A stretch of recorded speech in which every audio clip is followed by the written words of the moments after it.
Hormuz की लड़ाई में कूदा चीन, ईरानी जहाज कब्जाने पर खुलकर आया सामने। नमस्कार, बहुत स्वागत है आपका। न्यूज़ 18 का डिजिटल प्लेटफॉर्म आप देख रहे हैं। मैं हूं आपके साथ ऋतु सिंह। ईरान अमेरिका युद्ध को सुलझाने के लिए एक तरफ तो इस्लामाबाद में बातचीत की मेज सज रही है, तो दूसरी तरफ ईरान की पुष्टि है कि अमेरिका ने उसके एक व्यापारिक जहाज टॉस्का को अपने कब्जे में ले लिया है। ईरान ने चेतावनी दी है कि वो इसका जवाब देगा और बदला भीषण होगा। ईरान की ओर से इसे सीजफायर का उल्लंघन बताया गया है, जो खत्म होने में कुछ ही घंटे बाकी हैं। ईरानी अधिकारियों ने अपने बयान में कहा कि अमेरिकी बलों ने ईरानी झंडे वाले इस कार्गो जहाज पर हमला किया, उसके नेविगेशन सिस्टम को निष्क्रिय किया और फिर जहाज पर चढ़ गए। तेहरान ने इस कार्रवाई को समुद्री डकैती करार दिया और कहा कि उसकी सेना इसका जवाब देगी। ये पुष्टि ऐसे समय में हुई है जब इससे पहले ईरानी मीडिया में अलग दावा किया गया था कि अमेरिकी बलों को ईरान की IRGC की नौसेना इकाइयों के हस्तक्षेप के बाद पीछे हटना पड़ा था। अब तक ईरान युद्ध में क्या क्या हुआ, तो देखिए, जहाज जब्ती हुई है। अमेरिका की नौसेना ने ओमान की खाड़ी में नाकाबंदी को तोड़ने की कोशिश कर रहे ईरान के झंडे वाले एक मालवाहक जहाज पर फायरिंग कर उसे कब्जे में ले लिया। ईरान की सेना ने चेतावनी दी कि वो जल्द ही जवाब देगी। व्हाइट हाउस के मुताबिक उपराष्ट्रपति JD वेंस और अन्य वरिष्ठ अमेरिकी अधिकारी आने वाले दिन में पाकिस्तान जाकर ईरान के साथ शांति वार्ता का नया दौर शुरू करेंगे। हालांकि हॉर्मुज को लेकर तनाव के बीच बातचीत की स्थिति स्पष्ट नहीं है। तेहरान ने अब तक प्रतिनिधिमंडल भेजने की पुष्टि नहीं की है और कुछ मीडिया रिपोर्ट्स में कहा गया कि बातचीत शायद ना हो। मौजूदा सीजफायर बुधवार को खत्म होने वाला है। शांति प्रक्रिया में कई बड़े मुद्दे अटके हुए हैं, जिसमें ईरान के यूरेनियम भंडार पर नियंत्रण और हॉर्मुज स्ट्रेट को फिर से खोलना शामिल है। इस बीच तेल की कीमतें बढ़ गई हैं। ब्रेंट और अमेरिकी कच्चा तेल दोनों में लगभग 7% की तेजी आई। चीन ने ईरानी जहाज कब्जाने पर अपनी प्रतिक्रिया दी। उसने कहा कि वो अमेरिका के इस कदम से चिंतित है। डोनाल्ड ट्रंप ने ईरान अमेरिका गतिरोध के बीच एक बार फिर से पाकिस्तान के सेना प्रमुख आसिम मुनीर से फोन पर बातचीत की। उन्होंने कहा कि वो उनकी सलाह पर विचार करेंगे कि स्ट्रेट ऑफ हॉर्मुज पर लगाई गई नाकेबंदी ईरान के साथ शांति वार्ता में बड़ी बाधा बन रही है। ईरान ने अमेरिका के जहाज पर कब्जे की कार्रवाई की कड़ी निंदा करते हुए इसे आक्रामकता और संघर्ष विराम का उल्लंघन बताया है। ईरान ने एक ईरानी वाणिज्यिक जहाज पर अमेरिकी हमले की कड़ी निंदा की और इसे आक्रामकता की कार्रवाई बताया है। ईरान के विदेश मंत्रालय के प्रवक्ता इस्माइल बकाई ने कहा कि अमेरिका अपने विरोधाभासी व्यवहार और बार बार संघर्ष विराम के उल्लंघन के जरिए ये दिखा रहा है कि वो कूटनीति को आगे बढ़ाने के लिए गंभीर नहीं है। ईरानी जहाज को रोकने पर चीन ने चिंता जाहिर की। चीन ने कहा कि वो अमेरिका की ओर से ईरानी जहाज को रोकने और जब्त कराने को लेकर चिंतित है। आपको बता दें कि अमेरिका ने उसकी नाकेबंदी तोड़कर आने वाले जहाज को अपने कब्जे में ले लिया है, जिसके बाद दोनों देशों के बीच तनाव बढ़ गया है। इजरायल की सेना ने दक्षिणी लेबनान में एक बफर जोन बनाने का मैप जारी किया।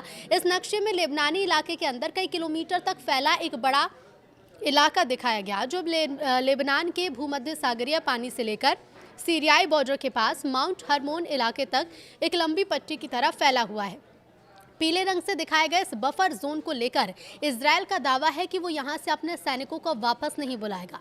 इजरायल इसकी तुलना गजा से कर रहा है और उसका ये कहना है कि वो यहां हिजबुल्लाह के सदस्य माने जाने वाले किसी भी शख्स को मार डालेगा। आपको बता दें कि अमेरिका ने उसकी नाकेबंदी तोड़कर आने वाले जहाज को अपने कब्जे में ले लिया है, जिसके बाद दोनों देशों के बीच तनाव बढ़ गया है। इजरायल की सेना ने दक्षिणी लेबनान में एक बफर जोन बनाने का मैप जारी किया। इस नक्शे में लेबनानी इलाके के अंदर कई किलोमीटर तक फैला एक बड़ा इलाका दिखाया गया, जो लेबनान के भूमध्य सागरीय पानी से लेकर सीरियाई बॉर्डर के पास माउंट हरमोन इलाके तक एक लंबी पट्टी की तरह फैला हुआ है। पीले रंग से दिखाए गए इस बफर जोन को लेकर इजरायल का दावा है कि वो यहां से अपने सैनिकों को वापस नहीं बुलाएगा। इजरायल इसकी तुलना गजा से कर रहा है और उसका ये कहना है कि वो यहां हिजबुल्लाह के सदस्य माने जाने वाले किसी भी शख्स को मार डालेगा। एक रिपोर्ट के मुताबिक फ्रांस की शिपिंग कंपनी CMA CGM ने रविवार को ये पुष्टि की कि शनिवार को स्ट्रेट ऑफ हॉर्मुज में जिस जहाज पर गोलीबारी हुई वो उसके बेड़े का हिस्सा था। कंपनी ने इसे चेतावनी के तौर पर चलाई गई गोलियां बताया और कहा कि जहाज का पूरा चालक दल सुरक्षित है। तो वहीं डोनाल्ड ट्रंप ने सोशल मीडिया पर लिखा कि ईरान ने हॉर्मुज स्ट्रेट में फायरिंग कर सीज फायर का उल्लंघन किया है। उन्होंने ये भी कहा कि इस घटना में एक फ्रांसीसी और एक ब्रिटिश जहाज भी निशाने पर थे।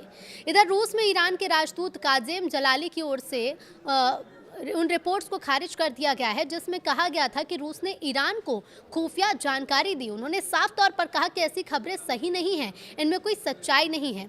ईरान के एक वरिष्ठ सांसद ने कहा कि ईरान अब भी अमेरिका के साथ बातचीत को लेकर अपनी शर्तों पर अडिग है। उन्होंने साफ तौर पर कहा कि जब तक लेबनान में पूरी तरह युद्ध विराम लागू नहीं होता और ईरान के विदेशों में जमी संपत्ति वापस नहीं मिलती, तब तक अमेरिका के साथ कोई बातचीत शुरू नहीं होगी। उनका कहना है कि ये दोनों शर्तें पूरी होना बहुत जरूरी है, तभी आगे बातचीत की संभावना बनेगी। अमेरिका ने बताया है कि करीब 6 घंटे तक लगातार ईरानी कार्गो शिप को चेतावनी दी गई, लेकिन जहाज ने कोई जवाब नहीं दिया। बस यहीं से हालात बिगड़े और हुआ कांड। ईरानी शिप ने जब वार्निंग को नजरअंदाज किया तो अमेरिकी नौसेना ने पहले जहाज के इंजन रूम को खाली करने के आदेश दिए, फिर उस पर फायरिंग कर दी। 5 इंच की ताकतवर तोप से दागे गए गोले सीधे जहाज के इंजन वाले हिस्से पर लगे, जिससे उनकी रफ्तार पूरी तरह से थम गई। रिपोर्ट्स के मुताबिक स्ट्रेट ऑफ हॉर्मुज में शनिवार को युद्ध शुरू होने के बाद से अब तक सबसे ज्यादा जहाजों की आवाजाही दर्ज की गई है। ये data ship traffic tracking agency Kpler के जरिए लिया गया। इधर पाकिस्तान में ईरान अमेरिका वार्ता की तैयारियां पहले से शुरू हो चुकी हैं।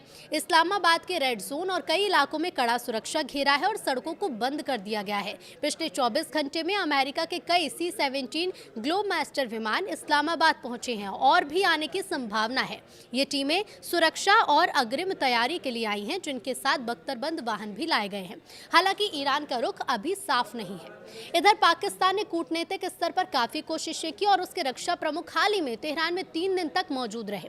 अमेरिकी टीम के पहुंचने से संकेत मिल रहे हैं कि पाकिस्तान हो सकता है कि बातचीत हो सकती है, लेकिन दोनों देशों के बीच हालिया तनाव और कड़े बयान इस वार्ता पर असर डाल रहे हैं। अमेरिकी कमांड सेंटर की ओर से एक वीडियो जारी किया गया जिसमें अमेरिकी युद्धपोत USS को ईरानी झंडे वाले मालवाहक जहाज टॉस्का पर फायरिंग करते दिखाया गया।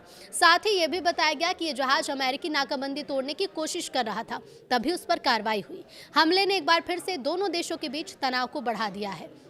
इधर ईरानी मीडिया रिपोर्ट्स के मुताबिक ईरान की सेना ने अमेरिकी कार्रवाई के जवाब में अमेरिका के सैन्य जहाज़ों की ओर ड्रोन हमले किए। ईरान की अर्ध सरकारी समाचार एजेंसी तस्नीम के मुताबिक कार्रवाई उस समय हुई जब अमेरिकी बलों ने ओमान की खाड़ी में एक ईरानी झंडे वाले मालवाहक जहाज पर फायरिंग कर उसे अपने कब्जे में ले लिया।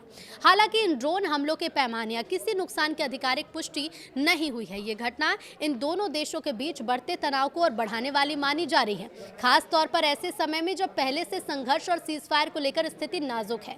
अमेरिकी मीडिया आउटलेट्स के मुताबिक अमेरिका ईरान के बीच दूसरे दौर की वार्ता मंगलवार को हो सकती है। खबरों में बताया जा रहा है कि ईरानी डेलीगेशन पहुंचेगा। इसके बाद इसके मुख्य वार्ताकार संसद स्पीकर मोहम्मद बाघेर कालीबाफ होंगे, जबकि अमेरिका की ओर से JD वेंस इसे लीड करने वाले हैं। ईरानी जहाज टॉस्का पर अमेरिकी कार्रवाई की वैधता उसके सटीक स्थान पर डिपेंड करती है। उनके मुताबिक घटना गल्फ ऑफ ओमान में हुई, जो हॉर्मुज या फारस की खाड़ी के भीतर नहीं आता। इसलिए जानना भी जरूरी है कि जहाज ईरान के तट के कितने करीब था और क्या वो ईरान के क्षेत्रीय जल में था भी या नहीं। ऐसे में कहा जा रहा है कि अगर जहाज ईरानी सीमा के भीतर था तो कार्रवाई अंतर्राष्ट्रीय कानून के तहत विवादित हो सकती है।